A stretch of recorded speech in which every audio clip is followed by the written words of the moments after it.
Welcome back, everyone. Ready to dive deep. Today we're taking on Smash the Glass Cliff. Ooh, this one's a good one. It really is. This book is like, it doesn't just point out the problems, it gives you a battle plan, you know? Right. It's like, enough with just talking about it. Let's actually do something. Exactly. And it all starts with understanding the history, right? The book does a great job of that, looking back at those pioneers like Mary Wollstonecraft. Yeah, and Susan B. Anthony, Sojourner Truth. These women were powerhouses. Yeah. I mean, it's crazy how much their struggles still resonate today. Oh, absolutely. Wollstonecraft back in 1792 talking about women being treated like property. Sounds familiar, right? It's like she was predicting the future of corporate boards or something. Totally. And then you have Anthony fighting for suffrage, reminding us that even the right to vote wasn't just handed to us. It was a battle, and these women were on the front lines. And Sojourner Truth, I mean, ain't I a woman? From a former slave in 1851, that's powerful. She was like shattering the whole weak woman narrative right then and there. And paving the way for the feminist movements that came after. Which the book dives into, like the second wave in the 60s. Right, with figures like Simone de Beauvoir, Betty Friedan. Gloria Steinem, bringing the fight for equality to the forefront. And what's really interesting is how Smash the Glass Cliff connects those historical figures to the concept of intersectionality. Oh yeah, that's huge. It's like finally acknowledging that women isn't just one big group with the same experience. Exactly.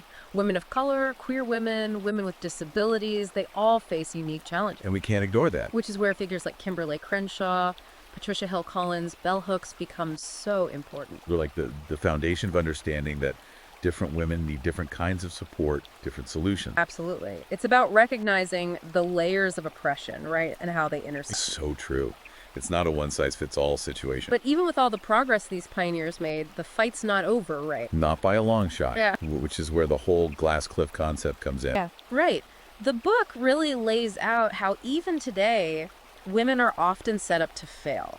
It's infuriating. Right. They promote us to leadership roles when things are already a mess. Exactly. Like, here you go, sweetheart. Good luck cleaning up this disaster. It's almost like a deliberate tactic to keep men in power. Oh, the book definitely suggests that. It digs into data from Fortune 500 companies showing that women are more likely to be appointed CEO when a company's already in trouble. So it's like using women as scapegoats when things go wrong. The book makes a strong case for that. And it ties the whole glass cliff thing to this bigger issue of male privilege. Oh yeah, that sense of entitlement. Like it's their birthright to be in charge. And that plays out in all these everyday ways, like mansplaining, manspreading. Don't forget the unequal division of emotional labor. That's a big one. Huge. The book has all these data points too, like studies showing that women are interrupted more in meetings, face harsher backlash for interrupting. And we're still doing the majority of housework and childcare. It's exhausting. It's like we're fighting this hydra. Cut off one head, two more grow back. But Smash the Glass Cliff doesn't let us dwell on that, right? It moves on to the economic. Yeah, like the wage gap. That's a big one. Yeah. Still making 82 cents for every dollar a man earns. Come on. It's ridiculous. And the book doesn't just state the statistic, it goes deep into the systemic reasons behind it. It's not just about the money, it's the message it sends. Right. Like, women's work is inherently less valuable. And then there's the pink tax. That sneaky little extra cost just for being female. Seriously. Pink razors, floral deodorant. Like, we're being punished for having a vagina. The book mentions a study that found women pay almost $50,000 more than men for similar products over their lifetime. It's like a never-ending financial drain. And it all feeds into this idea that women's worth is tied to their appearance, their ability to conform. Which brings us to the whole objectification thing. Ugh, yes. The male gaze is everywhere. It's inescapable. Like, we're constantly being reduced to objects for male consumption. And the book uses this statistic. Women are 6 times more likely to be objectified in advertising than men. 6 times. That's insane. It's like they're trying to program us from birth to see ourselves as nothing more than bodies. And it's not just advertising, right? The book looks at how media, from movies to TV shows, even cartoons, perpetuate this objectification. It's like everywhere you look, women are being sexualized and reduced to their physical attributes. And it's not harmless. The American Psychological Association has found that this kind of exposure leads to lower self-esteem and body image issues in women. Well, so it's not just annoying, it's actually damaging. And it all ties back to how easily society dismisses women's accomplishments, undermines our authority. This constant message, look pretty, stay quiet, don't challenge the status quo. But Smash the Glass Cliff is like, nope, we're not playing that game anymore. It's about reclaiming our power, fighting back. And the book doesn't shy away from the tough topics either, like domestic violence. Yeah, it's a sobering reality check. 1 in 4 women experience domestic violence in their lifetime. That's a crisis. And it's often hidden, silenced by fear and shame. The book explores those factors: fear of retribution, self-blame, lack of support. It's heartbreaking how many women are trapped in these situations, afraid to speak out. And Smash the Glass Cliff doesn't just leave us there, right? It moves on to solutions. Because what's the point of diagnosing a disease if you don't offer a cure? Exactly. The book emphasizes education, awareness, strong support networks, It's about creating a culture where victims feel empowered to come forward. and where perpetrators are held accountable. It's about dismantling the systems that allow domestic violence to flourish. And replacing them with structures of support and justice. Absolutely. We need to shift the focus from blaming victims to holding abusers responsible. It's about time. But Smash the Glass Cliff doesn't just point out the problems, it actually gives us tools to fight back, you know? Yeah, like how do we actually smash this glass cliff? What Yeah. can we do? Well, one thing the book really emphasizes is building a strong support network, like finding mentors, sponsors, allies, people who have your back. It's like that sisterhood thing. Exactly. Surround yourself with women who get it, who support you, who lift you up. Because trying to fight this alone is just, it's too much. Way too much. And the book also talks about being more assertive, especially when it comes to leadership roles. Ooh, yeah, like not just accepting any opportunity that comes our way. Right. It's about demanding transparency, accountability, like, okay, you want me to lead, show me the resources, the support I need to actually succeed. Not just setting us up to fail. Exactly. And knowing when to walk away, you know. Yeah. If it feels like a setup, it probably is. It's about recognizing our worth, right? Not settling for less than we deserve. Absolutely. And setting boundaries, both personally and professionally. Ooh, boundaries, I love it. It's so important. We need to learn to say no without feeling guilty.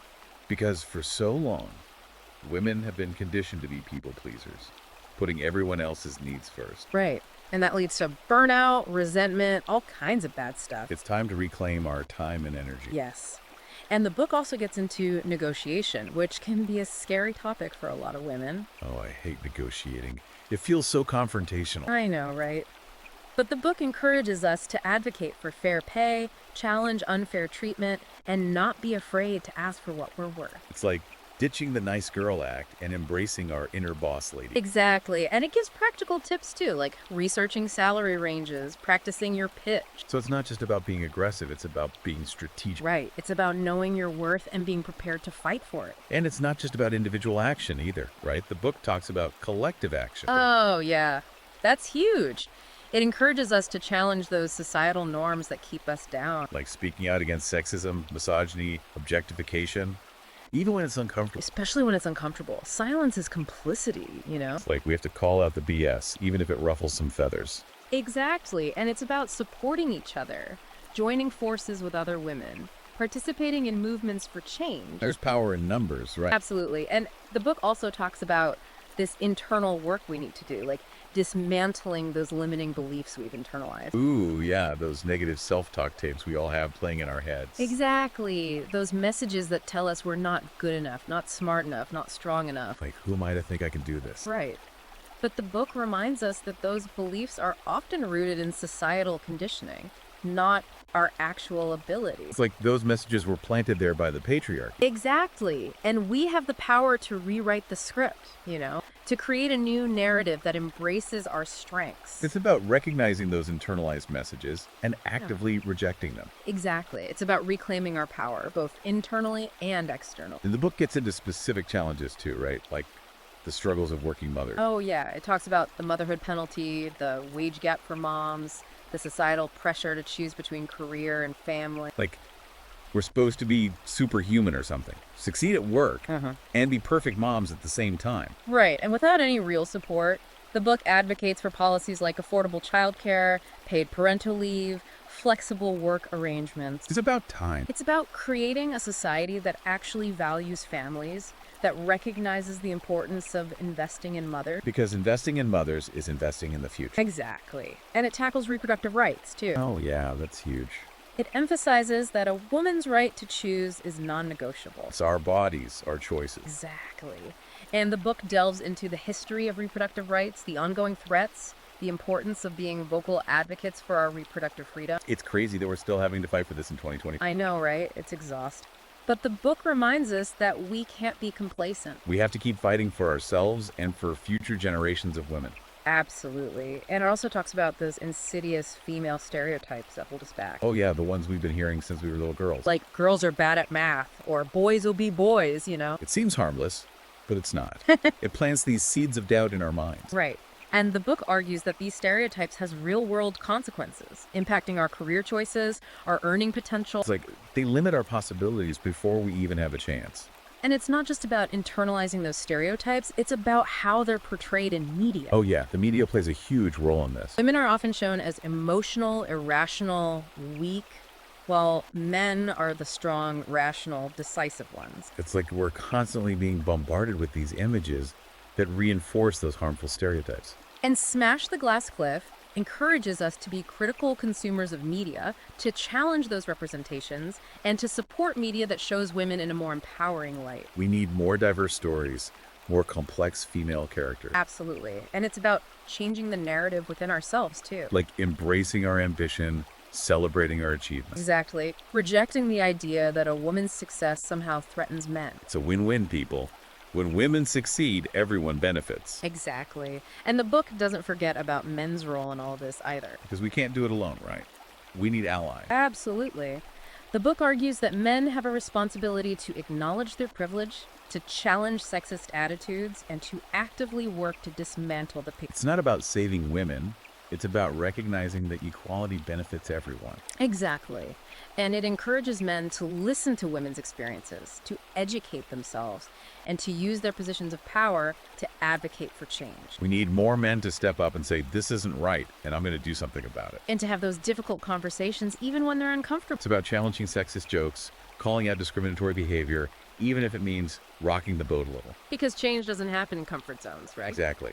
And Smash the Glass Cliff reminds us that progress isn't always linear. There will be setbacks, challenges. But it also emphasizes the importance of staying hopeful, of believing that a better world is possible. Because if we lose hope, what's the point? Exactly. We have to keep fighting, keep pushing for change, even when it feels overwhelming. Because it's worth it, right? The future of women, the future of our society, it depends on us. Absolutely. Smash the Glass Cliff is like this blueprint for revolution, a call to action for all of us. It's a reminder that we have the power to create the world we want to live in. Yep. It's inspiring, but also kind of daunting, right? Like, Yeah. how do we actually keep this momentum going? Yeah. It's a marathon, not a sprint, that's for sure. But Smash the Glass Cliff gives us some good advice on that. Like, remembering we're not alone in this. Oh, that's so important. It's easy to feel isolated, like you're the only one struggling with these things. But there's this whole network of women, past and present, who've been fighting the same fight. It's like tapping into this collective strength, right?